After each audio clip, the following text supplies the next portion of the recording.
some of the fastest people we know of in history didn't start walking until they were a year and a half, almost 2 years old. All right, welcome everybody to ITTV episode 24. We've got Milo Bryant. I'm actually going to start off with a little bit of a story that I didn't tell Milo I was going to tell, but it's kind of how I found out he existed. Before I get into that, though, if you guys are not following us on social media, it's just Indiana Twins across the board. Also on youtube.com/Indiana Twins. We're going to upload this when it's done in the next few days. It was by the end of the week. So when you go to the show more underneath your YouTube videos, what I'll do is put timestamps in there so you guys can kind of skip around and see whatever topics you're wanting to kind of see what are in there. If you missed one or you want to go back and reference one, that'll be in there for you. Also, if you have any questions, you can always email us. It's indianatwins@gmail.com. That'll probably be myself in there.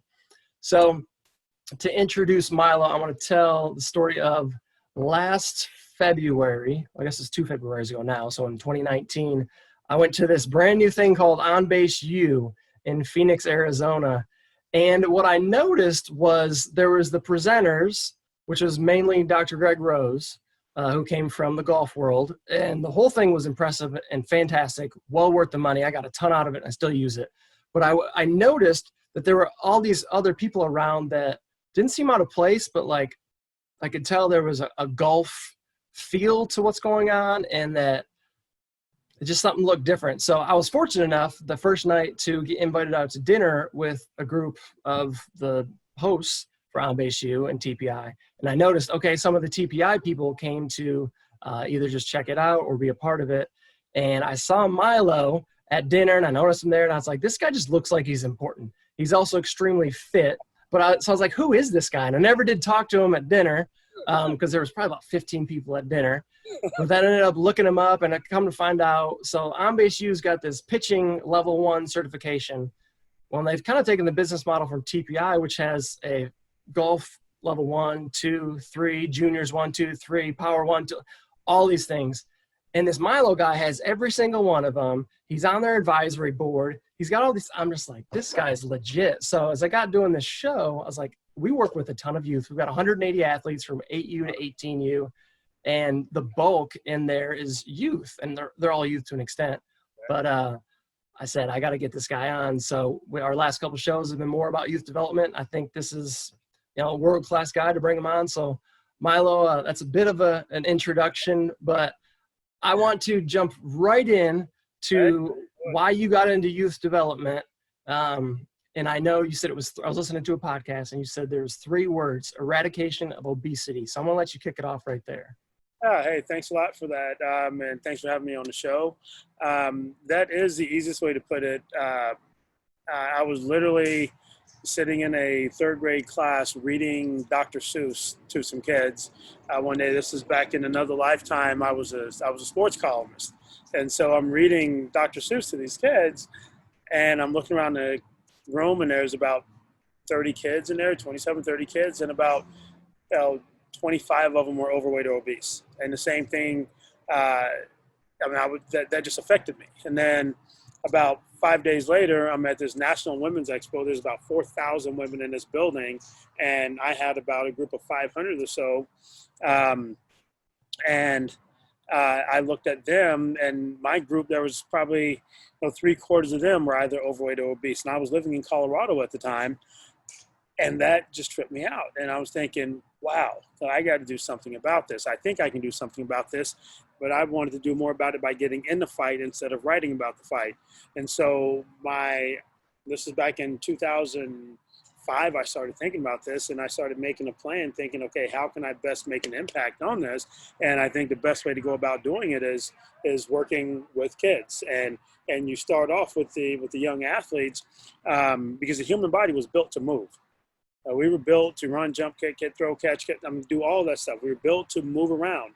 And I wanted to develop programming that furthered our addiction to movement and proper movement, and getting young folks enjoying moving a lot. Because these days, I've said it before, I'll probably say it 1,000 more times, the only time kids move or do anything is when mom and dad pay for it, which drives me crazy. And so I made a plan then, because I figured if I got the kids at this age and they loved movement and they got an enjoyment from it, and especially with physical education programs being disbanded left and right, you create a program that does not allow anybody to slip through the cracks, then you've done something great for them, because then they will grow up and they will be nerds like me, fitness nerds like me, and want to run around and jump, kid play, and catch and all that stuff, even at my age. So if we can get the kids, then life is so much better for them. I appreciate the nerd in you, because it allows me to learn from someone. If there weren't any nerds out there in their niche or their topic, I don't know where I would learn from. So let's dive right in. I like to kind of highlight the issue or the problem, and then kind of go from there as we solve the problem. So where do trainers go wrong with youth development? Trainers, coaches, all of them. Well, I think right now we're living in a society or a culture that is so steeped in winning that it's blinding us. And I was like, everything's about winning. There are parents of 8-year-olds who are getting in fights at baseball diamonds and soccer fields and hockey arenas all over the place because 8-year-olds aren't winning. I'm thinking they're 8. Why do we care? Why do we care? And it's it's as coaches, we can define what winning is. The score doesn't say who won or lost. As a coach, we have the power to define what winning is, and coaches go wrong when it's all about winning. I think that's the biggest thing. I think, and actually the research supports that, is that the majority of young athletes who stop playing, and I don't know if you all notice, because I will throw out some numbers every now and then, but 97% of the kids who start playing sports stop playing sports by the time they're 16 years old. 97%. And so we still have, there's a lot of kids out there playing, but 97% of them stop playing by the time they're 16. And the primary reason they stop playing is because of a coach's emphasis on winning. And it's, here I am. I'm thinking, because I was asked that question, why do kids stop playing? I'm thinking, parents are just going crazy, because it can't be us, can't be the coaches. Parents going crazy. But no, the number one reason is because of us and what we're doing. And so we go wrong because we're trying to develop winners instead of trying to develop athletes, or trying to develop young people, trying to develop bodies and brains that can withstand the rigors and pressures of athletics and sports and life, all that stuff. And so if we are putting together programs that fail to look at the developmental process, then we're going wrong. And I don't care if it's a coach, if it's a trainer, if it's a mental coach, whatever it is. We're doing it wrong if we're not adhering to what that athlete needs. And each athlete is going to need something a little bit different. You'll have something for the team, but this is something, if we're not allowing young athletes to fall through the cracks, that means we're doing something for each of them. And if we're not doing that, then we're going about it the wrong way. So where do you think, in, let's say, a training facility, whether it's a strength and conditioning coach, it's a personal trainer, a group fitness instructor, they've got youth with them and they're training them, they're teaching them the basic movements, the push, the pull, hinge, those types of things. Where do they still tend to go wrong, where they need to take it a step further? And do they need to take a step further? I think there are not a tremendous amount of trainers who understand the maturation process of the human, period. Not just, because I've seen way too many trainers or coaches train young athletes the same way they got trained. And just yesterday, I'm at my center right now, which I'm next to a driving range. There's a tennis facility over there. There's a volleyball facility over there. I'm out here watching this coach. I don't know if it's a coach or if it's a trainer who has some young athletes running down the field here with tennis rackets bouncing balls off the ground, and they're jogging around this field. And I'm looking at that thinking, okay, when are they going to do that in a tennis match? When are you going to jog in a tennis match? When in the history of tennis has a tennis coach said, okay, I want you to jog over there and hit that ball here. I want you to jog over there. No, I mean, so it's not understanding the age of the athlete, what the athlete is going through at a particular age, and then not understanding the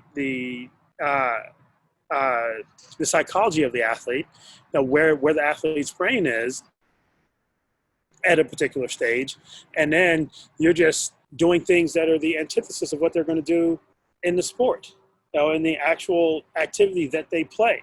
And so programming isn't there. There seems to be no foresight in there. There are too many coaches who don't they don't sit down and plan for the activities that their athletes are going to do. Outside of, okay, they're gonna run a little bit, and then they're gonna bounce some balls, then they're gonna run some more, and we just have to fill this time. No, it's understanding what the athletes are going through at a particular age, from a biological standpoint, from a neurological standpoint, and just adhering to that and helping the individual athletes. Now, they don't. I mean, the assessment process is absolutely crazy. There's seems to be no assessments that go on with young athletes. Now, you may bring in a professional athlete, and you look at the stuff that Mike Trout gets. You look at hell, at TPI, we were just there. Team USA softball comes in, and they're getting hooked up to some of everything. We're finding out all kinds of information about them and about the way they swing, about the way they throw, about the way they pitch, all of that stuff. We're finding out a tremendous amount of things about them. I'm sitting there looking at one young lady. I was like, okay, why do you twist your foot like that? She's like, what do you mean? I don't twist my foot. I'm like, yes, you do. I was like, do you see it over there? You see it on this, whatever that machine is. I'm not smart enough to know what the machine is, but they have a machine over there showing every single movement that she does. Like, well, you're twisting your foot, and when you twist your foot like that, now you're on the medial side of your quad, and you're going to get less power from there than if you were flat-footed, and you keep that in place. And so you can use the whole foot and push off, especially the lateral side. You can push off. Now you can use that glute. Now you can get a hell of a lot more power doing that. And she's like, okay, hold on a minute. And then she's an athlete. So next swing, she just does it. And it's like, wow, okay, that's amazing. So just assessing is where I think most of the trainers absolutely go wrong, because the assessment process that they use it's not detailed enough. Now, it's not something that you can look at and you can say, okay, this is what we need to do with this athlete. We went through this right here when we found that part right there. That's where we start. And that's where we need to go next. That's where we need to go next. Now, and I only say this, and sorry if I'm being long-winded, please stop me. I only say this because that's what we do here. Every young athlete who comes through here, we will take them through a breathing assessment. We'll take them through a primitive and postural reflex retention assessment. And we will take them through fundamental movement skills, fundamental sport skills. We understand how strong they are, how stable they are, how mobile they are. So we go through all of these things so we can look at them and say, okay, this is where we start.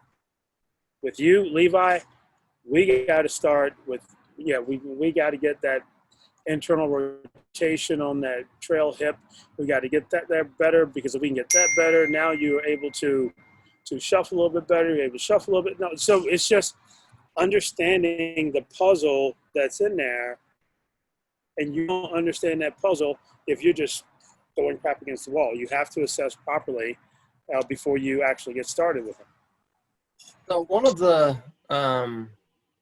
things that we've tried to do over the years is assess, then we kind of not completely revamp, although we've tried to always get better with our assessment, because we have athletes that come in for an hour once a week for 18 to 20 weeks, but there's weeks that they don't come. So we're trying to, lowest hanging fruit, so to speak. So with that kind of idea, if that is even the right way to go about it, if we were to talk lowest hanging fruit from an athlete, because we don't see them as much, and we've got 180 athletes with only a couple people that can adequately assess, what are some of the things that you would advise that we do in our situation? Well, I look at the dynamic warm-up. The dynamic warm-up that I use, that's an assessment too. Because the dynamic warm-up starts off with skipping, goes to hopping, goes to shuffling. Then they're doing high knees, they're doing butt kicks, they're doing A-skips, they're doing stiff-legged bounds. They're doing lunges. They're doing lunges with rotation. So because the human body goes through 7 movements. It flexes, it extends, it rotates right, it rotates left, it stands on the right foot, stands on the left foot, and it squats. Now, sports, you could be squatting on one foot, rotating to the right, and extending, because that's just, you're reaching for a ball to catch it or whatever. But if your warm-up process goes through all of those 7 movements, then you can turn that into an assessment also. And so I look at just the 3 fundamental movement skills of skipping, hopping, shuffling, because those are precursors to higher forms of athletic development. So if you're skipping forward, you're skipping backwards, single leg hop, both sides. So if you're looking at those and you're understanding how the athletes are moving throughout those, and how you can help them move better throughout those, then just those 3 things can be an assessment process for you. And it's an easy one. And I mean, I can sit there, and granted, I've seen thousands of them. So I can look at someone and I can say, oh, yeah, Johnny, watch that right hand. The right hand staying still, we need to remember it swings right hand, left foot stays together, just whatever, just giving them cues. And then if they need more, then you can dial it back. You can get them back to crawling forward, crawling backwards. If they don't crawl right, then get them back to rolling. If they don't roll right, get them back to breathing. If they're not breathing right, get back to the other reflexes. So you can always go back to the basics. And if you look at what the professional athletes do every time they get in a slump or something happens, what do they say? Well, I got to go back to the fundamentals. Got to go back to the basics and all that stuff. And say, well, if you're doing that every single day, then odds are good slumps don't necessarily happen a lot. But you do it every single day. And so from an assessment standpoint, if you don't have time to do complete assessments on everybody all the time, which I don't even have that time, my warm-up is an assessment. And so that they do that every day. So I'm watching every day. Love that, because I saw you demonstrate in a video from probably like 6 years ago or something, what your guys' warm-up is, and basically it's what you just said. We have a wake-up warm-up, which is almost identical to what you guys do. And I don't know if John Reel, if he's out there listening, when he originally put that together, I'm sure he might have stolen from everywhere, so maybe he stole part of it from you. Although we don't have a bear crawl component. So on that note, because I really like that, since we already do it, and we can use that for an assessment. On the note of crawling, I had a good discussion with a parent who we almost dove down a rabbit hole, but there was practice. We had to take care of the kids. But he was talking about how they had talked to a really incredible doctor who started talking about kind of the progression of movements from, when you're lifting your head up and then when you're rolling and all those things. And he's like, man, it was just fascinating. He might have even been like a brain surgeon. He just knew what he was talking about. So can you talk a little bit about why that's important, that a child needs to go through those steps, and then how it can rear its ugly head later on? Oh, yeah. This way, it is important enough that for our youngest athletes, crawling is a part of our warm-up process. They have to crawl forward, they have to crawl backwards, because I cannot assume that mom and dad allowed them to crawl at home. And And what happens when you're crawling, and you guys can't see me here, but as I'm crawling, my right hand is coming forward along with my left knee. And so this side of the brain controls this side of the body. This side of the brain controls this side of the body. And so if both of these are moving simultaneously, then at that corpus callosum, right there in the back, that's where it intersects. And so now when you are a baby and you have that moving forward, that moving forward simultaneously, then you are getting this cross patterning that is going to be huge for all the things you do, because most of the sports we play, we have to use this side of the body along with this side of the body simultaneously to do things. You're not throwing like that. You're not throwing same side. You're throwing, your body is rotating. There's, you have the sagittal plane, the transverse plane, frontal plane. All three of them are operating when you're doing that. And so as you're crawling, so a baby will crawl, and as the baby crawls, its head is moving side to side and is looking around and all that stuff. And some of the other things that happen are we have these reflexes that we're born with. They're primitive reflexes, and these primitive reflexes, they give way to postural reflexes, so higher forms of movement. And so they not give way, it's more that they become integrated into these higher forms of movement. So as we are walking, not walking, but as we're crawling and our head kind of turns this way, yet we're moving forward. We're not crawling, our head turns this way and we start going that way. Now we're still moving forward. We are integrating what's called an ATNR. So it's an asymmetric tonic neck reflex. And so for the, for some of the parents who, and for you, I mean, you're a new dad now. When you're, is it boy or girl? Boy. Okay, so when your son was just born, if the doctor took his head, or if you took your son's head and turned it to the left, that left arm would shoot out straight. The left leg would shoot out straight. The right arm would fold in. The right knee the right leg would fold in. So it almost looks like a bit of an archer or a fencer. Now that's just a reflex. We're born with that. And actually it helps us, it helps the baby navigate through the birth canal and be born. But that is a reflex that has to integrate itself into a higher form of movement. And if it's something that's retained, which means that movement is still there, how many times have you seen an athlete running back, and as soon as they turn their head back to look, they start, instead of going like this, they start going like that. They start veering off. Now, there is no research that says what I'm about to say is right. Now, all I know is that I have seen kids do that, and I've tested them for an ATNR. They've come up positive. I've given them some of the corrections, and guess what? They don't do it anymore. And so I'm not a scientist. I'm a performance coach.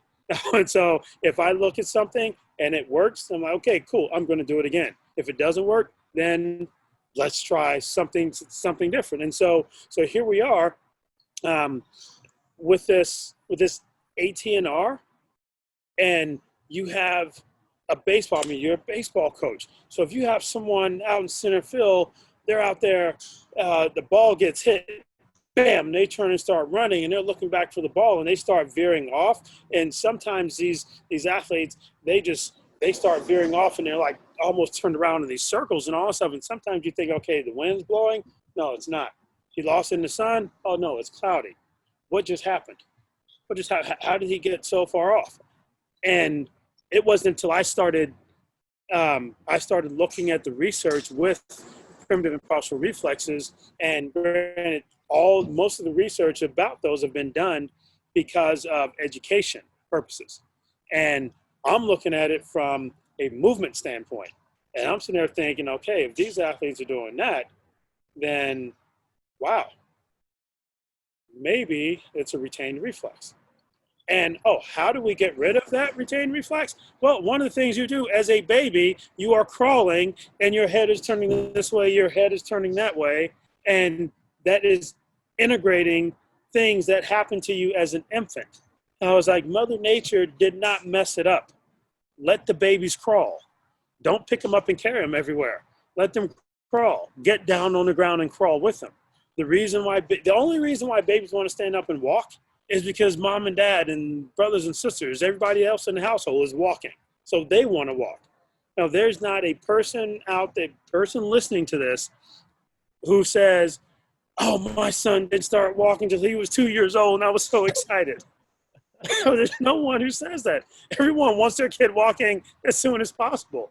And I'm like, no, they want to start walking, kick them over. Make them crawl even longer.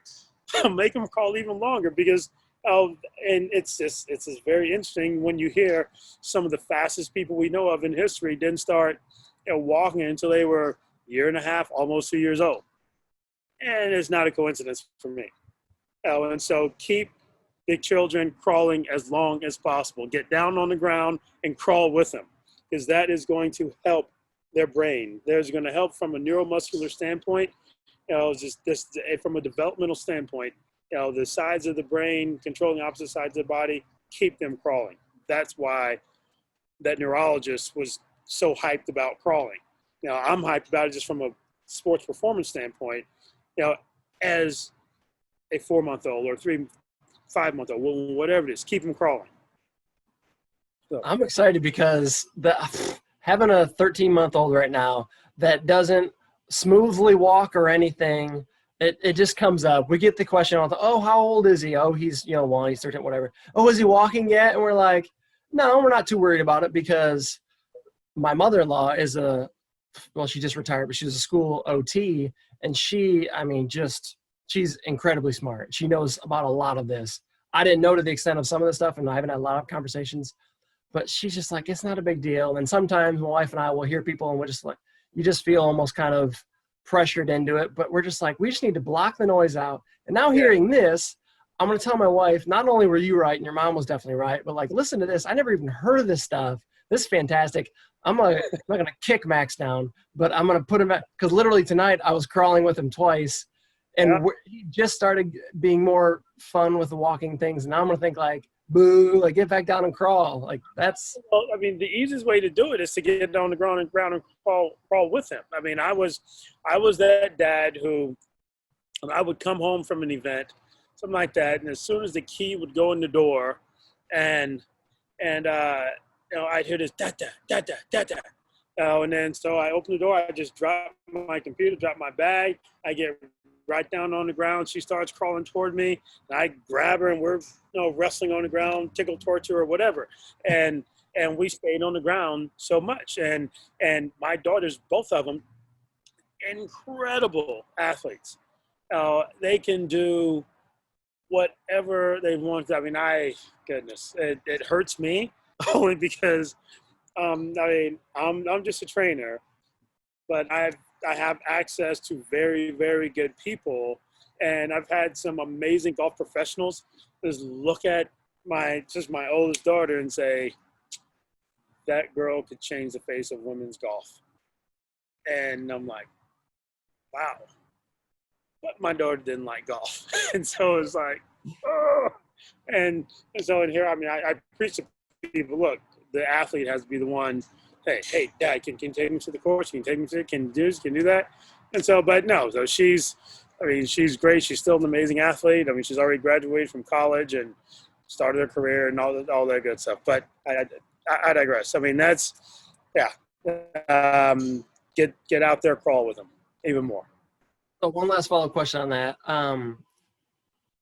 At what age, or would it be a good idea to incorporate into our wake-up warm-up, not only crawling backward and forward, but should we have all of them twisting their head, like at a younger age? Or I do it now. I have, because what I have found, and I think the person who finds the way to make warm-ups, because warm-ups are integral, but to make them like make the athletes want to do the warm-ups. Because everyone, they just think warm-up, oh, whatever, okay. So they're kind of If I don't have my coaches going through the warm-ups with the athletes, they would be doing this half-heartedly kind of thing, just because it's just the name. It's the warm-up for the real thing kind of thing. But if we can find a way to make the warm-ups fun, that would be great for the youngest kids. That's what I try to do with, I mean, I'm talking the youngest athletes we've had out here, 3 years old, 4 years old. I will get down there on the ground and crawl with them and say, okay, here we go. Let's crawl through this tunnel. I'll put some cones up or something like that. And this is the tunnel. Now for 3-year-olds, that's great. So we're going to crawl through the tunnel. Now we have to look out this window and keep crawling through the tunnel. Now we have to look out this window and keep crawling through the tunnel. And that's a part of the warm-up process. So we actually do that now. So, I mean, put it in there now. I mean, I don't know. I think what's the youngest athletes you have there? We'll probably have some 7-year-olds on our AU team. I would have them do it. You know, and actually, if you all have, what you said, you had 180 athletes there, and so I would try it out. I would get them out there and say maybe one of if you have one big assessment day or something like that, I would get them out there, get them on a line or something like that, and say, okay, I want you to, you're going to run that way. And when I tell you to, you're going to look back at me. And so they're running like this first. Then they look back at you and see if they start veering off. See if they then get them up there, test them for ATNR right quick. It's a very easy test. You can test them for that. And then there's an assessment process that you do it. And then take them through some correctives and see a week later, 2 weeks later, see how well they do. I think the high schoolers would get a kick out of it because they would see their buddies running a straight line and then just start doing this. You know, for the high schoolers, yeah, it's something that that our older athletes, they definitely get a kick out of. They definitely laugh at each other a lot. It tends to be it's a little bonding kind of thing too. But yeah, so yeah, it's cool, and I would do that and go and say, like, look, because if you show them what they're doing wrong, and I mean it's on video, everybody sees them doing it wrong, and say, okay, this is why you're crawling with your head turned this way, and you're holding a ball or something like that, because you're doing this. Now, this is one of the ways that we found that can help fix this. And so you think it may be goofy, it's going to help you become a better athlete. That's what it's going to do. That's fantastic. I knew I was going to learn something, and I think I've already taken too many notes. So there's diving into the long-term athletic development world. When you type in LTAD, it is like it's a world that people don't know exists, and then as soon as you tap into it, you're like, oh my God. Yes. I actually had, after On Base U, when we practiced the assessments, I was paired up with Mindy Boysen. Yep. And I ended up calling her and kind of picking her brain a couple of weeks or months afterward about some of the long-term athletic development stuff. And she sent me a ton of information. And I was just like, we need to get someone who can do this, or the people that we have in charge of training our athletes, they need to know more of this stuff. So one of the things that, through listening to some of your stuff and reading some things, some articles that jumped out just in the last couple of days getting ready for this, was limb length. I've heard that humans sometimes have different lengths and they're like the legs or something, but is that like a common thing with going through puberty? Is limb length is different?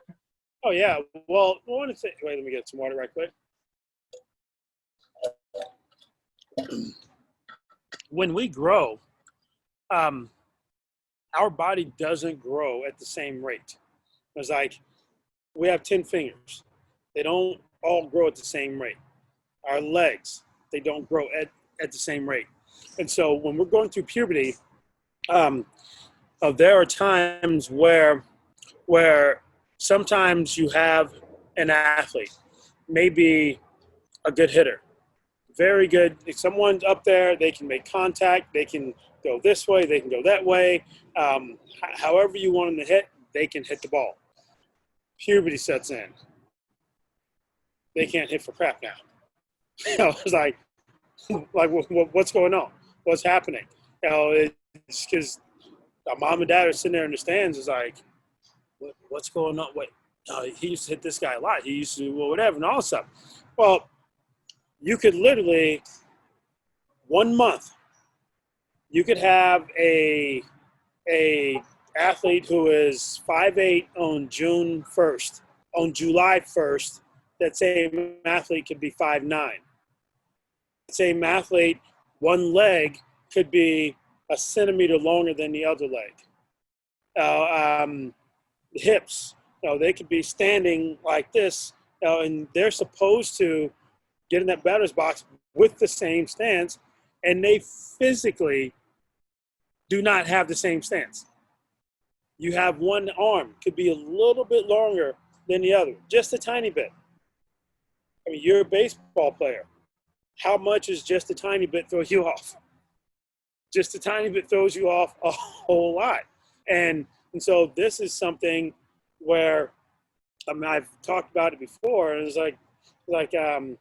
during this state, during puberty, that's when because there are several coaches that you should have in any organization, and one of those coaches is kind of like he's your psychological coach. He's the one who is going to get in the athletes' heads, because especially during that time, that's going to be needed in a big way, because this athlete is going to go through this phase, or this 8, 9, 10, 11, 12 years old, where there's this neuronal explosion that's happening. So the learning capacity is absolutely huge. And so they're learning how to do all these things, and they're learning how to do it exactly right. And so they get to this point where they can do it exactly right. Then Mother Nature throws this hellacious curveball at them that's just falling off the table and everything else, by making them grow so fast. And things grow at different lengths and all that stuff. So Mother Nature says, oh yeah, I'm going to let you learn all this stuff. Now I'm going to take it away because this is going to be like this now. Oh, and so yes, limb lengths are definitely, the growth is definitely different. And if there's not a very lucid understanding of that from the coach's standpoint, from the athlete standpoint, from the parent standpoint, then there are going to be some issues. There are going to be some huge issues with that from a confidence standpoint with the athlete. And so I look at that, and again, I'm a developmental purist in this. Now, I am always about the athlete. It doesn't matter what the coaches think, what the athlete thinks, what the parents think, as long as it's right for the athlete. And that's a point where what you need for that athlete is someone to explain to him what is happening. When I say him, because it happens much more dramatically with boys than it does girls. Girls still go through puberty, but their growth process is a line that's kind of like this. Boys, their line is coming from here and it shoots up like that. And so it's a more dramatic thing that happens with the boys. And so if you are able to coach them through that, and maybe some of the competitions that the athlete has, if you're doing some interstate travel, going to these huge tournaments all over the place and all that stuff, maybe the athlete doesn't go to those tournaments. Maybe the athlete stays locally and does some things from a local standpoint that still garners success, because you're still trying to help that athlete compete well and have success during that. And actually, one of our, when I say ours, so TPI advisory board members, Ernst Zwick, he's an Australian orthopedic surgeon. So he's a pediatric orthopedic surgeon, and he has developed programming for measuring biological age. And I mean, he's just stupid smart. Ernst, he is an advisor for the Austrian ski team and a few other teams there.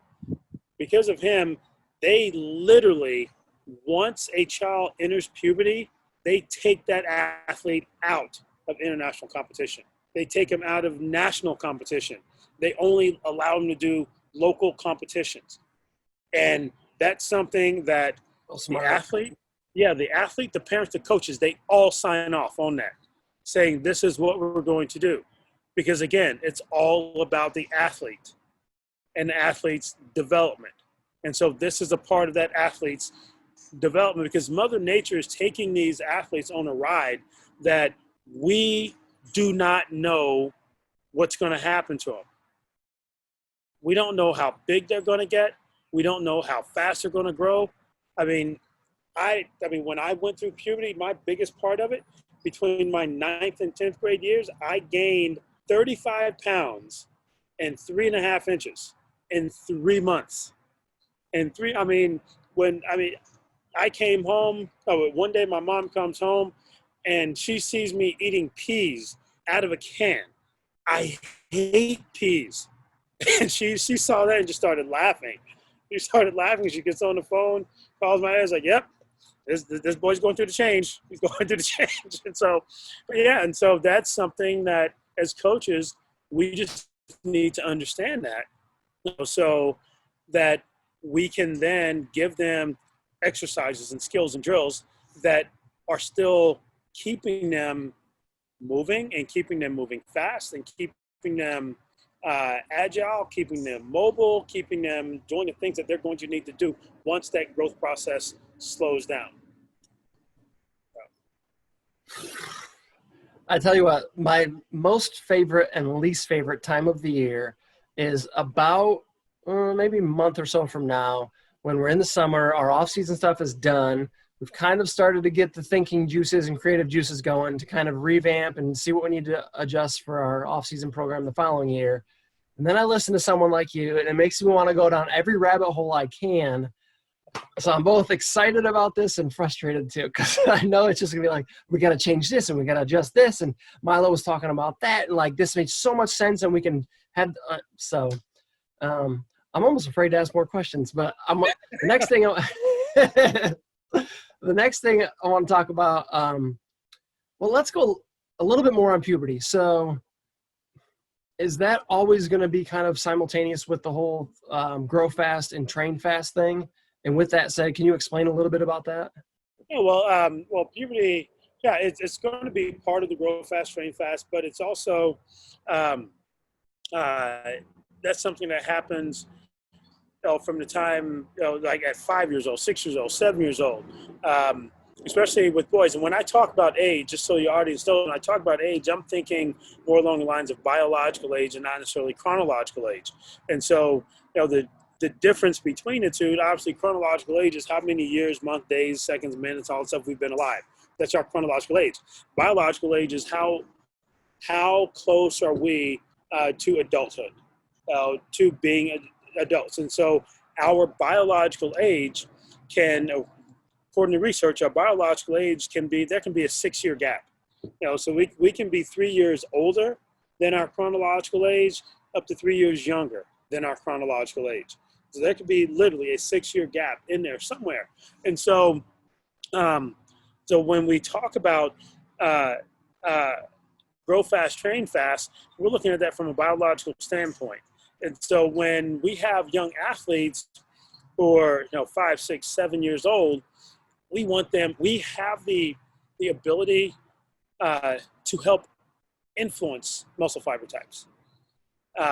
And so if we are teaching them to run fast, if we're teaching them to jump fast, we're teaching them to throw fast, teaching them to swing fast, we're teaching them to hit, and we're teaching them everything they do should be as fast as they can do it, especially for you all, since you're a baseball program, you're trying to teach them to do it fast, because you're not trying to do things slow in baseball. Baseball, it's an anaerobic sport. It's not an aerobic sport. It's an anaerobic sport. You're going to swing as hard as you can, or you're going to lay down a bunt or something like that. Then you're going to run as fast as you can. You're going to jump as high as you can. So it's quick burst of a lot of energy, followed by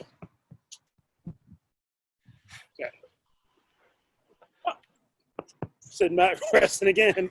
followed by, especially if your pitcher's good. If your pitcher's good, you're out there not doing a whole lot at all until you get up to the plate. So um, so during that time, it's like one of the stories that we like to use, uh, especially in say in the golf world. You get a 8-year-old boy comes up and hits the ball, and he hits the driver. I'm talking 8-year-old boy hits the driver 150 yards. The fairway is this way, yet he hits that ball that way, and it goes 150 yards. You know what I'm going to do? I'm going to walk up and say, hit that thing even harder next time. That's what I'm talking about. Swing it even harder. Kid falls down on the ground and everything. I'm picking them up. Okay, let's dust them off. Swing even harder next time. And you know what mom and dad are doing? They're like, Coach, I'm pretty sure the fairway was that way, and he hit it way over there. And you gave him a high five for that. It was like, maybe I don't know what you're trying to do, but I don't think that's golf. Then I respond with, exactly, you don't know what I'm trying to do, so let me do it. So this is, no, but see, the thing about it is, we can teach him to hit it straight later.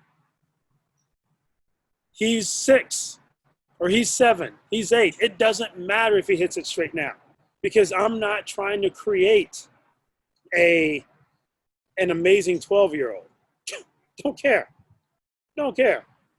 I'm not trying to create an amazing 14-year-old. I'm trying to create an amazing 24-year-old, an amazing 34-year-old. You're not going to get both. So I don't want them peaking at 14 or 12 or 16 or whatever it is. I don't want them peaking until they're adults. And so when you talk about train fast, when you're growing fast, that's what we're talking about. We want them to do things without fear of what's going to happen to the ball, or, oh, I'm running the wrong way, oh, I'm doing this thing wrong. We can set up the skills and drills so that we can keep them in some kind of pattern. But Lord knows they need to go fast. And then when it's slowing down, the body slows down. I mentioned it earlier about that neuronal explosion. So went from a biological standpoint, boys about 8.5 up to about 12 years old or so. Girls from about 7.5, almost 8, up to about 11 years old or so. Their brain is going through this process where the learning capacity is stupid. That's where you can teach them 5 languages and concepts of linear algebra and abstract design and all this other stuff. But from my standpoint, movement. That's where they can learn and understand the concepts of everything you're doing. And so to me, I mentioned the 5 coaches every organization should have. Your absolute best, most technically gifted coaches should be with the athletes 8, 9, 10, 11, 12 years old. Because that's where they can learn those movements. They can learn the concepts of everything that they need to do to make it to the major leagues. They will not be able to do it all at all because they don't have the strength to do it all. But we don't care about that right now. What we care about is the motor patterning and motor control. And the body is growing slow at that point. So it's no longer growing fast again. Now the brain is growing fast. The brain is growing. The brain is moving at this rapid speed. So since the brain is moving at this rapid speed, you're giving the things that the brain needs so that you can, you get these motor patterns down. Oh my goodness, because what happens next is puberty. And what happens during puberty? They get hormones. And so they get testosterone now. And so now they get the especially that one hormone that is going to give them the opportunity to gain a stupid amount of strength. And so now when they reach 14, especially 14 and a half years old from a biological standpoint, that's where PHV is, or peak height velocity. And then they get on the other side of that. So once they reach about 15, 16 years old, and that growth has definitely slowed down a bit. And this is on average. That growth has slowed down. Now they have the strength to do all those things. At 16, they have the strength to do those things they learned when they were 8, 9, 10, 11, 12 years old. And now you have that coach. To me, your second most technically gifted coach is with those kids at that 16 range, because that's the coach who will put it all together. All the stuff that train fast, grow fast, train fast at 5, 6, 7 years old. They can do when you're learning those fundamental movement skills and the fundamental sports skills at that 8, 9, 10, 11, 12 years old. So they can take all that stuff and then going through puberty and gaining the hormones and everything that's needed. I mean, you have, oh goodness, it's just unbelievable to see the growth that happens with these athletes. And then on the other side of that, to see all that stuff that you taught back here work. And you see it, and because these kids, they're living it, so they don't know it because they're living it. And all they're going to say is, Coach, you remember when I could barely hit this or do that? And I was like, yep. I was like, watch this. And now they're just lacing the ball, or they're throwing the ball far. They're doing whatever it is. And they're doing it with the proper movement patterns because you have gone through grow fast, train fast. Oh, brain's growing fast. Let's train the brain fast. Oh, body's growing fast. Let's start moving fast again. Oh, it's slowing down again. Oh, let's train that brain again to remember all the stuff that we did back here. Let's pull that out, recall that, and get it in here so that we can put it all together. And that is when winning matters. That's when it starts to matter. Right up there. Because now you have this athlete who has all these things put together, and now within a program, I mean, and I don't know a tremendous amount about the 16U, 17U, whatever they are, but around that age, that is the part of your program that should be destroying people. When you're out there playing games, that's the team that wins. But the only reason that team and that coach wins is because every coach along the way understood his or her role to helping them get there, because that's all part of that developmental process. So that creates, up to this point, what you have said has created such a good framework and a structure for if we had no clue what we were doing and had no program, I feel like we could build one. That's why I was so excited about this episode, because just from hearing you talk in other, whether it's articles or other podcasts, like it's just, you are able to build such a great framework for everything. So I'm excited. I'm trying to think if there's one more question I want to ask you before I get into some of the parent questions. I think it's important to just note and kind of explain the Matthew effect, because I think it just really drives it home. Okay, so Matthew effect, and my mind just went blank. I forgot which Bible verse it was, but there is a verse in the Bible that says, for he who has, he will be given more. For he who has not, even what he has will be taken away.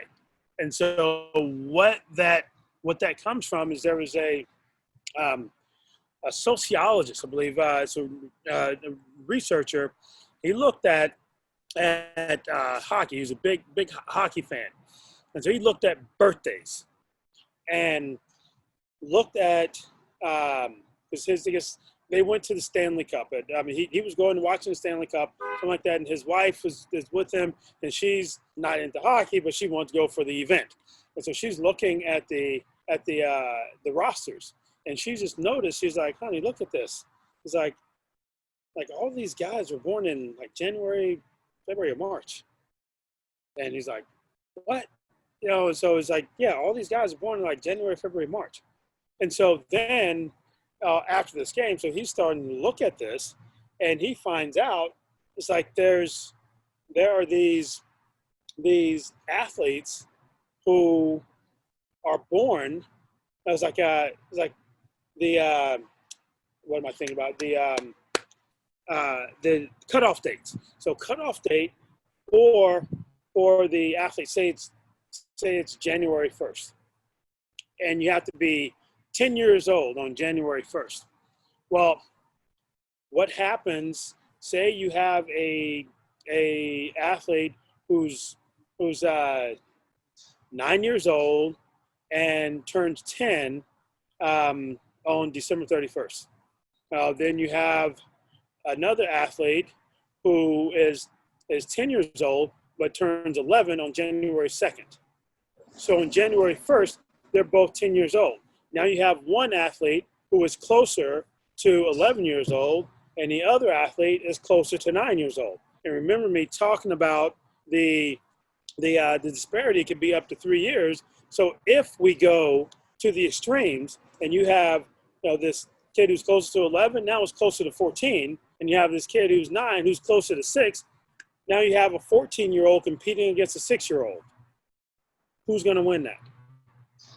Who's going to win that? And then not only that, but if you have it such that these athletes, I mean, so first off, that disparity is going to be huge, and all that's going to happen with a lot of coaches, because we're in this winning culture, the coach is going to say, hey, 6-year-old Johnny, could you grab the water for 14-year-old Bobby?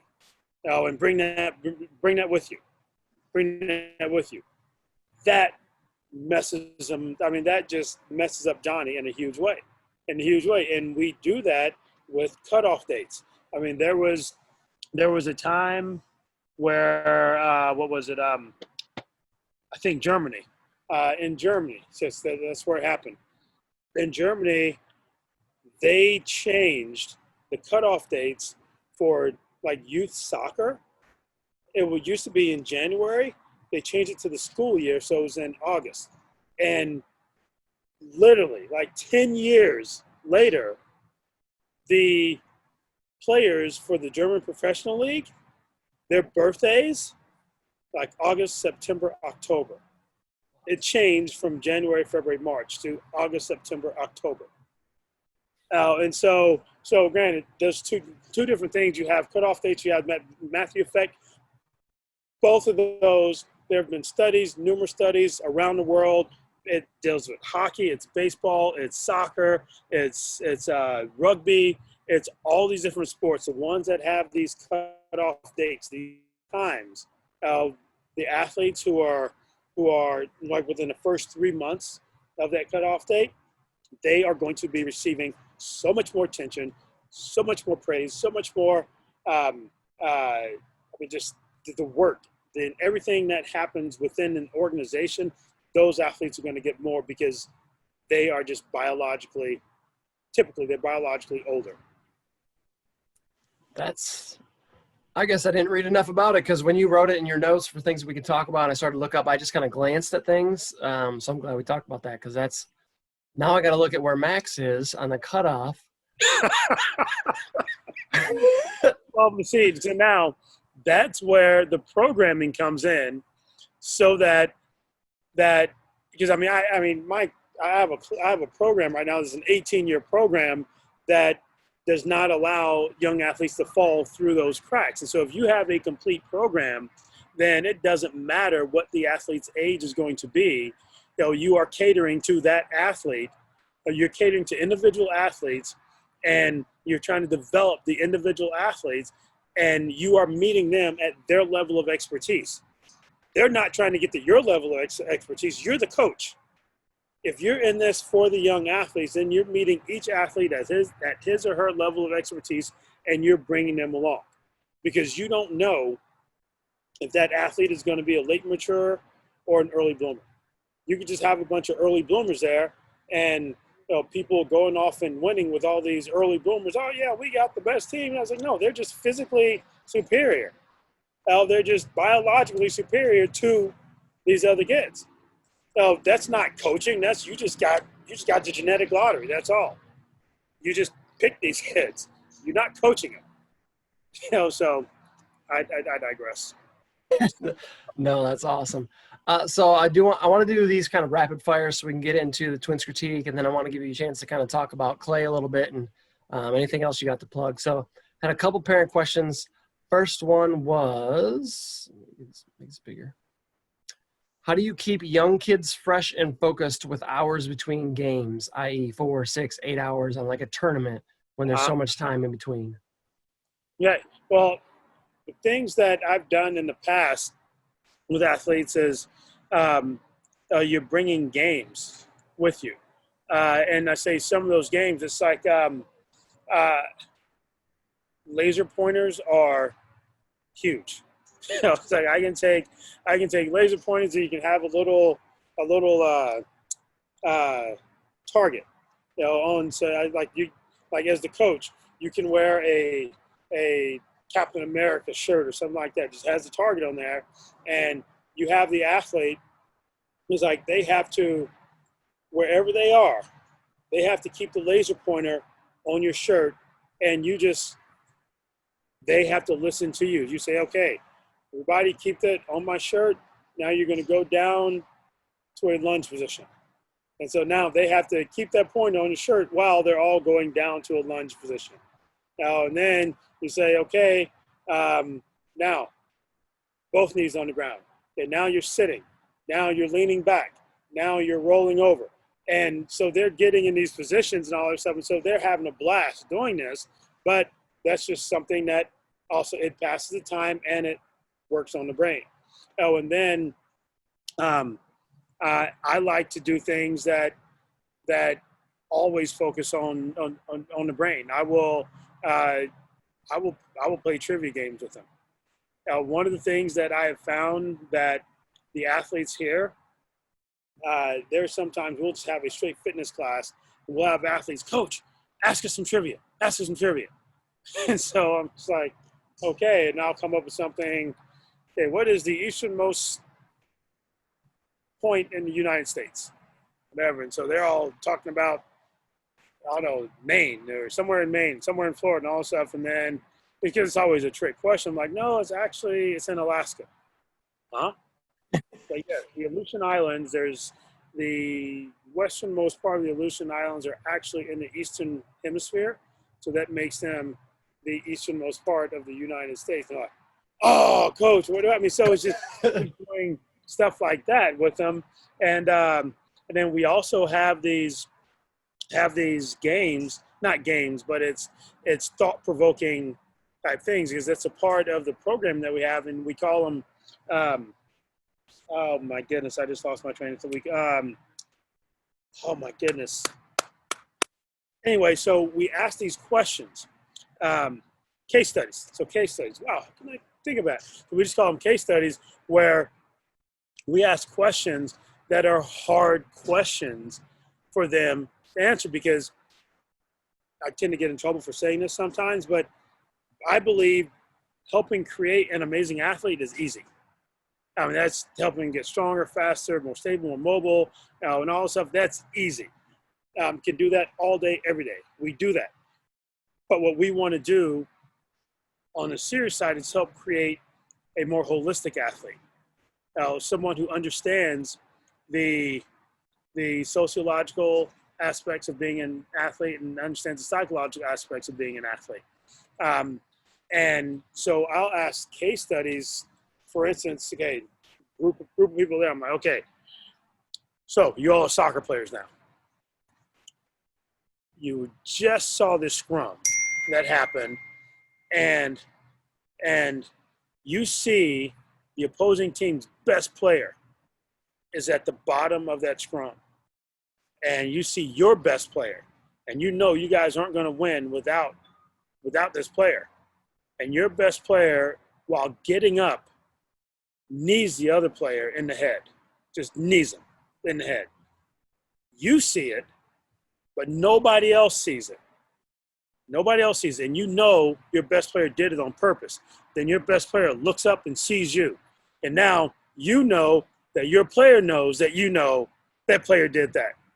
What do you do? And so there's not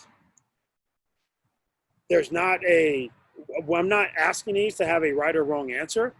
I'm asking this so that these athletes can look at themselves in the mirror later and say, okay, this is the kind of athlete I'm going to be. This is the kind of person I'm going to be. And as the coach, we can help guide them. we can just sit there and ask questions. I mean, in those sessions, I just keep asking questions. It's like, wait, so you're not going to tell anybody, but what would happen if you were that athlete that was down there, this got kneed in the head? Or what would happen if this? What would happen? And so, and the athletes, they get out here like, Coach, can we do another one of those case study things? Because they love doing that. And so those are the kind of things that I would do during big breaks. Just making them think, something serious right there, something physical, something that makes them laugh. That's what I would do during those breaks. That's fantastic. I want to hear from our coaches if anyone does that. I love that, because one of our 12U coaches who asked that question. He also asked, again, we'll try to be quick, so I don't want to take all your time here. Methods to instill confidence in young athletes. Okay, processes. You as a coach, after you do the assessment, you know essentially where that athlete is. And so you know where that athlete needs to get to. And so as the coach, then you can set up whatever skill or drill that's there, you can set it up so that you can ensure that athlete has success doing it. And you can ensure that the only outcome that happens is the outcome that you're expecting to happen, because you know the steps it's going to take for the athlete to get there. Say that athlete can't jump up onto a 12-inch box, and yes, this is something that actually happened. So I'm taking this athlete, and instead of jumping onto the 12-inch box, I know you all can't see it right now, but on my center, I have it's like several hundred tiles. There's a 4.5-inch thick rubber flooring here with this outdoor rated playground equipment. But on this flooring, I have footprints that I painted everywhere. And so that particular athlete, I was like, look, okay, we're not going to jump up on that box yet, but what I want you to do is I want you to jump from this square to this square over this hurdle. And so I put a hurdle down there. It's like a 6-inch hurdle. And so they're jumping over the hurdles into the squares. And so now I know that, because I know that the distance that they're jumping is going to be greater than the distance that he needs to jump high. So all I'm doing is trying to get his musculature and his form prepared so that he can jump high. And so we did that for probably 2.5 months. Granted, this is a 5-year-old kid also. And then when he finally jumped up on that box, I just yelled. Again, there's a driving range that's down there. I yelled loud enough that everybody on the range just stopped. And the only time I yell is if someone is about to get hurt or if somebody does something spectacular. Then I yell. Other than that, I'm not. I get excited about accomplishments and all that stuff, but I'm not just a big, you better do this, blah, blah, blah. I'm not that coach. Now, I'll explain things to him, but he did that. And I remember one of the other coaches was there. He's like, Milo, I turned around and I saw him standing on that box and I almost got teary-eyed because I know he had been working on that for 2 months. And so you as the coach, you dictate what success is. So if they can't do something, then you dial it back. Because guess what? Everybody who's looking at this, at some point, they rolled over as a baby. They rolled from their stomach to their back, from their back to their stomach, whatever. And guess what we did to help them do that? Nothing. So we didn't do anything except for, come on. And they don't understand what we're saying. They can see our face, but they don't understand what we're saying. And yet they cried, they fought, they did everything to try and roll over. And they finally did it. And it's like, oh, this is all I was trying to do? Whatever, which is the same thing that happened to him. He jumps up on the box. I'm the one who's all excited. And he's like, Oh, I did it. It wasn't a big deal for him, but it was, and I look at it as it not being a big deal for him because he knows everything that he went through to get there. And so if you want to keep confidence instilled in an athlete, make sure they're doing things that are challenging, but they're not impossible. I mean, that's, at least that's worked for me. Love it. All right, next question. This one was from a high school parent. It's about weightlifting. So thoughts, and this could be extremely loaded because we're going to go into the Olympic lift conversation. And I don't mean to make it a conversation. So by all means, you can go into a little bit more depth, but we'll try to keep it quick. Thoughts on overhead load for the boys, like overhead squatting, push pressing, push jerking, snatching, especially for pitchers. Okay. I absolutely love lifting weights. I love putting stuff over your head. I love throwing stuff over your head. I love all of that stuff if your body is prepared to do it. If your body is not prepared to do it, I don't care how old you are. You don't do it. And so for me, they have to show me that they can handle their own body weight before I start adding external load resistance to it. That's for any age group. Any age group. I mean, there's not a rule anywhere that says you have to lift weights to get stronger, or you have to squat this truck to be able to do whatever. Now, you want to show me you're strong? Do a single leg squat. Show me a single leg squat. Like most of us, I can't do a single leg squat. My ankle dorsal flexion sucks and all this other stuff, but I can't do a single leg squat. And so, so there are so many people who want to get to lifting weights, and they want this external load resistance. They want to be pushing stuff over their head. They want to be doing all this stuff. I'm like, look, get your body in sync first. Now, there's nothing that says that we have to lift a certain amount to be able to pitch. I was like, I'm the one who is more concerned about the size of the baseballs that we're using for 8-year-olds. And it's like if you want to talk about stuff that's going to help these athletes, let's talk about the real things. Now, my hand, I'm a grown man. My hand is this big. An 8-year-old's hand is like this on me. And yet we're using the same ball to throw. Now, we're using the same ball to throw, and a biomechanic, you can talk to any biomechanics specialist on the planet, will tell you that the mechanics of me throwing a ball that big versus an 8-year-old throwing a ball that big, vastly different. Vastly different. And now, I mean, you looked, I think it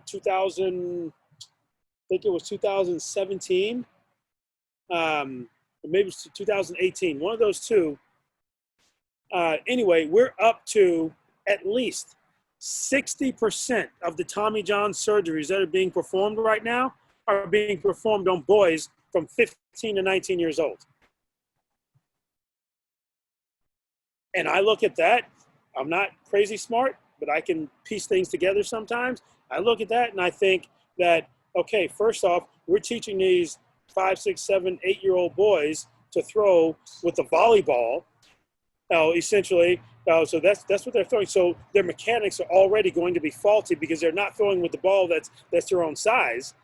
So we're building this on faulty mechanics, and then we're teaching them through that 8, 9, 10, 11, 12 years old with still a ball that's too big. Now it's not a baseball. Now it's not a volleyball they're throwing. Maybe it's a cantaloupe they're throwing now. But it's still, the mechanics are still wrong. And then we go to puberty. Now they get testosterone, and let's get them lifting weights too, because they got this testosterone. Well, now we can get them lifting weights and all that stuff. So now they're lifting weights. They're doing all this stuff. They're doing all these curls and everything else. Now they have the strength to do all that stuff we taught them to do back then, faultily.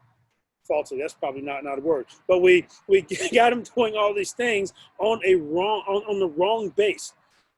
Faulty mechanics, And so for me, it's not a surprise once you put strength upon a faulty base that we're having injuries like that. And so stop worrying about lifting weights and start worrying about functional and being functional when it comes to everything that you're doing. Lifting weights, look, it's great. I can show you, I have a few thousand pounds of weights over there. We lift plenty of weights. I love it. I love lifting weights. Picking up heavy stuff because here, I'm an old man now. Not crazy old. I'm 49 now, and I still like lifting heavy stuff. But for young athletes, when they're lifting heavy stuff, are they lifting heavy stuff with the right mechanics? Are they lifting heavy stuff with the right foundation? Now, that's the big issue. So I love overhead, whatever it is. I love that stuff. But I love having a fundamental and foundational base even more. Amen. All right, last question from parents. If you had to choose 2 key weight training exercises to increase strength in a hitter's arm, what would they be? It wouldn't be a weightlifting exercise. It would be sprinting. It would be teaching them how to sprint properly. Because there is the amount of stuff that you can do because you run fast. I mean, look at some of the fastest runners in baseball. They have some strong arms, don't they? You look at, I keep going back to, I think one of the biggest travesties that has happened to us in sports history is Bo Jackson's hip. Because, when you see him throwing that ball from left field, getting Harold, what's his name? I forgot Harold's name. Harold Reynolds? Yes, getting Harold Reynolds out. Did that ball get higher than 10 feet off the ground? He's throwing a ball 300 feet and getting one of the fastest guys in baseball out. And it's just, and Bo Jackson, stupid fast. Deion Sanders, stupid fast. Had a cannon on it. So teaching them how to sprint. Now, if you're looking at lifting, my three big exercises, sprinting is first. After sprinting, the clean and jerk. I'm a big fan of the clean and jerk, but we have to have the athletes in the program long enough so that you can actually teach that, because that is a very technical lift. And if you don't have a trainer who actually does it in his or her own training programs, you don't teach it. Don't teach it. The cost-benefit ratio is way too high. It's way too high. And so, but if I'm doing it, sprinting is number 1, clean and jerk is number 2, and then I'm a huge fan of the Turkish get-up. Turkish, it's just, there's so many things that happen with it that from a mobility and stability standpoint, strength standpoint, core control, glutes, it hits some of everything. But as far as helping that, the pitcher, goodness. So I would do those 3 things. All right, I'm going to transition into our twins critique. So this is something we've done with every guest we've had on. It's a good chance for me and a lot of our organization, our coaches and instructors, to be able to learn from the experts. So tell you, the guest, a little bit about, and as well as other people who have never heard of us or don't know what we're about, a little bit about what we do. So 2 of our biggest things that are important to us is, number 1, we're all speaking the same language. So we just finally created kind of our draft 1.0 version of an in-house certification for our coaches and instructor in each area that they're kind of in charge of. Whatever it is, there's a series of videos and quizzes that they take, and it's just one iteration. There's going to be more of them. So we're all speaking the same language across the board. 8 years old, a guy in college that's coming back to coach, whatever it is. Number 2 is we're kind of a one-stop shop. So we've got, depending on the off season, 18 to 20 weeks where it's included in the player fees, which are equivalent to the other programs in the area. It's all included. You're going to get mental training, performance training, hitting, pitching, all for that entire time. You're also going to get your catching camp. It's like 4 to 6 weeks. Can't remember exactly. That's shifted every year. Infielding, base running, basically anything you could ever get or need from baseball, you're going to get it in there. So with that, and I'm going to open this up to you. You can ask follow-up questions if you want, or if you've got some good general advice. What are some things, Milo, that you've seen that from whatever I've told you that could use some tweaking, that you would add, that you would take away, or just in general from other travel programs or just youth programs that we could improve on? I like the fact that everybody's on the same page. I like that a lot. One follow-up question I'd have for that is when you're saying everybody is on the same page, so that's within the organization. What about the parents? Do the parents know the steps that you all are taking, say from, you said 8 years old, say from 8 years old on up? Do the parents know those steps that are, they don't? Because I think that is one of the things that has been absolutely huge for our program here, is that we have on a fence. Now there's a 6-foot tall fence that's there, and we have a banner that goes along the fence that shows the progression of our program. And it shows this is what, like, and we have hat colors and we have band colors that that is awesome. I saw a little bit of that stuff. Yep. Keep going. And so we have that so that any athlete can go in and can say, oh, I am a white band. This is what I need to do to get to my white band red stripe. And we shamelessly stole that from martial arts. I mean, it's worked for 3,000 years, and so we stole that from martial arts. But what it also does is it allows the parents to look at this program, and it's very transparent. And we can say, hey, for Johnny to make it to this level, Johnny has to do this, this, this, and this. And so you can come out and you can watch Johnny do it. You can, as our assistant coaches, that's what I try and make every parent, because they're going to do something with them. Not all of them, but a lot of parents are going to do something with them. So I want to give them something to do. And so I will let the parents know and say, okay, I want you to do X, Y, and Z, because that's going to help Johnny get to this level here.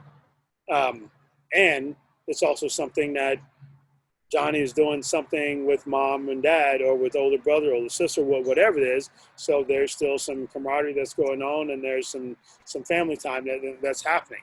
And for Johnny, it's about development. It's about improving.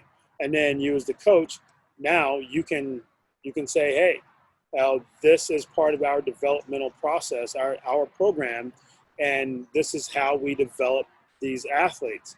And so this is what we do along the way. So I think having the coaches all on the same page is great, but then getting the athletes on that same page, that makes it even better. And getting the parents on the same page, that's absolutely huge. Because I think they're different. I think we're entering a new model of youth development that's happening, or youth athletic development. Because years ago when I was in school, there was a lot of things that I learned in physical education. So in PE, I learned how to throw in PE. I learned how to pitch with a baseball coach. I learned how to shoot basketball, but I learned how to play and shielding my body between me and the basketball, whatever, and all that stuff. I learned that from a basketball coach. And so it used to be, you would go in school, you would learn the gross skills or gross motor skills, and then you go to a coach who would teach you the fine skills. Mom and dad, most of the time, they were not doing anything unless they were coaching. And so these days, you have some helicopter parents who are doing things that are just driving coaches crazy at times. Oh, and then you have the parents who are trying to live vicariously through their kids. You have the parents who don't care at all. They just like they're dropping them off, and they've spun out before the door's even shut. So you have those parents, and it's like, so how do you keep everybody involved in there? Because right now, from what I have learned, the absolute best way to help develop these children is that whole takes a village kind of thing. You have to have the coach, you have to have the parent, you have to have the child, you have to have someone who understands the physical fitness maturation of it, and then family doctor, or better yet, a family physical therapist, someone like that who understands the movement capabilities of this athlete. Because the doctors, and I'm sorry if there are any doctors watching this or listening to it, most family doctors don't know this stuff. They don't know. I mean, they're going to refer out to someone who does know. And so we need to skip the family doctor and just go straight to the physical therapist or the sports therapist who can help them understand and better ascertain what needs to happen to this athlete as the athlete is growing. Because I don't send any of my athletes to doctors. I send them all to movement specialists. Some people say, hey, I'll call, hey, Megan, such and such, she's having some issues with rotation on trail hip, when she's going through downswing or whatever. It's like, I can't figure this out, or something's happened with somebody's knee, whatever. And so I can just call Megan up and say, hey, Meredith, you're going to see Megan. Okay, cool. And then so Megan takes care of her, she comes back, everybody's happy. She's playing better. So I would look at that and just try and make it more transparent, because granted, I have no clue if you all have issues with parents at all. I can only assume that every program that is out there has had some issues with some parents at some point. And what happens, because what I do, it's so different from most other programs, that I have to continually explain to mom and dad, or to the guardians, that, look, this is a process. And they have to trust me. They have to trust me, because they have a lot of people tugging at them saying, well, wait. If Johnny's not in this group, this group is, he's going to miss out. He's going to miss out on this season. He's going to miss out on that. He has to stick with this group. And I'm sitting there saying, no, he doesn't. Johnny can go over there and do this and do that and do that. And he's going to come back, and he's going to have even more skills and all that stuff. And so now what's happening is, I've been doing this now long enough that there are parents who are like, okay, whew, I'm so happy that we stuck with this. It was very scary, but we did it. And so now she's heading off to here to go to school, and she's playing soccer here, or she's doing, he's playing golf here or whatever. And then there are other parents who are like, we did not listen to you. And yeah, she's not playing sports anymore. And it's like, oh, wow. And so, again, I'm a purist from that standpoint, and being that purist, everybody needs to have that same lucidity that your coaches have, or that's what I would add to it. And I'm not saying mom and dad have to take the certification course, but I would just say, somehow let them know what your process is. That resonates so much with me, because that's the same thoughts that we have, as we have to constantly educate the parents. And I told you before we got on this live that, we have to look in the mirror and realize that's on us. If the parents aren't educated, it's because we're not educating well enough. And I love setting up the levels and the expectation, because it's an inherent and built-in accountability. Yeah. And I love that. That's fantastic. And I've asked that question of a lot of people, and I've gotten good nuggets. But again, I think you've done a great job of kind of building a framework. And just today I was seeing some of those things that you guys do with the bands or the hats or whatever it is. I love that. And I wrote it down, and I'm going to talk to Jason, our president, probably tonight after this. And we're going to start brainstorming how we can do that, because I love that. So I want to transition to, if you still got the time, if you want to spend the time to kind of plug what you're doing with C.L.A.Y or where people can follow you or any of that type of stuff, floor is yours. Now, I mean, my program, I think what people don't know, I mean, I teach people how to work with young athletes. That's the primary thing I do. For what, going on almost 12 years now. I've been teaching worldwide with Titleists, so Titleist Performance Institute. I've we have a 13 or 14-year developmental model for TPI that we probably have about, I don't know, 5,000 plus people certified around the world, and using the means and methods that we do for helping build young athletes who then become amazing young golfers. And there was a point in there where I just like, look, we need to do this for all sports. And I was met with, well, we can't do it for all sports. I'm like, what do you mean we can't? I already have the framework. I already set this up. And it was like, well, we're a golf company. And then it was like, well, I'm not a golf company. And so I was like, well, you can do it. And so that's where the Coalition for Launching Active Youth was born. And I mean, what we've done is we've literally taken more than 600 sports and divided them into 4 different categories and created a school. Now, it's an 18-year program. So your son at 13 months old, I can flip on my computer here. I can switch screens, and I can show you what he's going to be doing when he's 15, 8 months, 3rd week. If he is an early bloomer, if he is an average athlete, or if he's a late bloomer, I can show that stuff. So we have that programming set up, and it's something it's twofold, from the standpoint that there's not a state in the nation right now that requires physical education from kindergarten through 12th grade. Not one state requires it. And so I've looked at that and it was just like, wow. I mean, so this is a program that could very easily double as a PE program.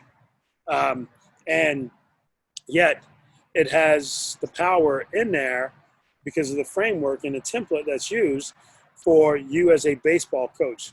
You can use it and create amazing athletes who happen to play baseball. And then someone who's a soccer coach can do the same thing and create amazing athletes who happen to play soccer. And so, if people want to go and learn a little bit more about that, that's at C.L.A.Y.life. So www.C.L.A.Y.life. And then, right now I am working my tail off to get that online. I've already had several seminars, but I haven't had any webinars. So I'm looking to get that online. So the part of that is going to be online. Then we'll have webinars on top of that. But yeah, that's what I do. I mean, it's great. I think it's something that I've been doing it long enough that it's no longer luck. It's like there's a point where you see, this person made it to this college, or this person made it to that college, or that person made it to the PGA Tour, or that person made it to LPGA Tour. So you see that happening, and if it happens with one person, you're like, okay, that's all right. Now you guys got kind of lucky with that. But then when you see it happening to multiple athletes in multiple sports, and you see the parents are coming to you saying, hey, thanks a lot, coach. No, this is great. Olivia's having a great time at such and such playing soccer. Do you have, I don't know a conference where we haven't sent an athlete to. I don't know. I mean, it's great. I mean, I need to become a better, and I've been ragged about this quite a bit. It's like, hey, you have athletes where? It was like, yeah, they're at all the major conferences. Why don't I know that? You never asked. What do I need to ask? Milo, you need to have this here. You need to have that there. People need to know what you're doing. I was like, the athletes know. And so I got to get better about doing that. But we have been able to help athletes become even better athletes. One of the big things that the guys at TPI like to say is one of the easiest things in the world to do is to train a professional athlete or to train an elite level athlete, because those athletes, those men and women are already driven. They're already there. And it's like, you want to know what's more challenging to do? Create that professional athlete. Take that athlete from this big and watch them go. And so that's where it's like so 10 years ago, we had 16 and 17-year-olds who are now 26, 27-year-olds, and they are professional athletes. We had 6 and 7-year-olds who are now some of the best in high school. We had middle school kids who are in colleges all around the country now. So yeah, it's no longer luck. There's a program. So for mom and dad out there, is like, look, there is a way to help your young athlete become an amazing athlete. I'm not going to tell you that your athlete will never make it to professional baseball, professional basketball, NFL, or whatever. But I'm also not going to tell you that your athlete is not going to make it there. Now, all I'm going to do is try and help your young athlete become the best athlete he or she can possibly be. And if their best means they're playing in the NFL on Sundays, so be it. If their best means they're on the PGA Tour, winning the John Deere Classic, so be it. If their best means they could go to Carnegie Mellon and leave from there and then go to Brooklyn Law School and now is in his second or third year as a lawyer, so be it. I have all of those. And so, yeah, so it's no longer luck, and that's what I love about the programming of it. Is that you program it so that no one falls through the cracks. Everybody's happy. Mom and dad's happy. Athletes are happy. Coaches are happy. So that's why I did it. And I'm excited. Fight obesity. Yeah. No, I'm excited to see that take off, and I'm going to look a little bit more into it because, truth be told, with all of the things that you're doing and that you've done in the past, I was trying to figure out as much as I could for the preparation, and I didn't dive too deep into that either. So I'm going to look more into that because, again, in fact, I just think you've created just such a great framework, and that's just the fact that you can do basically your entire childhood and through puberty and all that. Like, that's fantastic. Most people are talking about a 3-month or a year-long cycle that they're creating, not multiple years. So it took me about 3.5 years to do it, because again, it's not just bigger, faster, stronger, leaner, more stable, more mobile. There's a psychological, there's a sociological component to it, and I'm biased, but I don't see anything else out there that rivals it, and I'm very biased because I know it works. So. Well, I believe you. I mean, I've been blown away. This has been a great show. I'll have you hang out at the end, but where can people follow you on social media or anything like that? Oh, social medias. I am on Facebook. You can look up Milo Strong, Milo Strong, Strong. And then on Instagram, you can follow me. It is actually, my corporation name is called No Bullfit, because I do not BS you about physical fitness or anything like that. So it's at No Bullfit on Instagram. So at No Bullfit, and then Milo Strong on Facebook. Well, I appreciate it. Like I said, I'll have you stay after for a few minutes, but I think we can end there. That was fantastic. I appreciate it. Great. Hey, thanks for having me. I'll be happy to come back.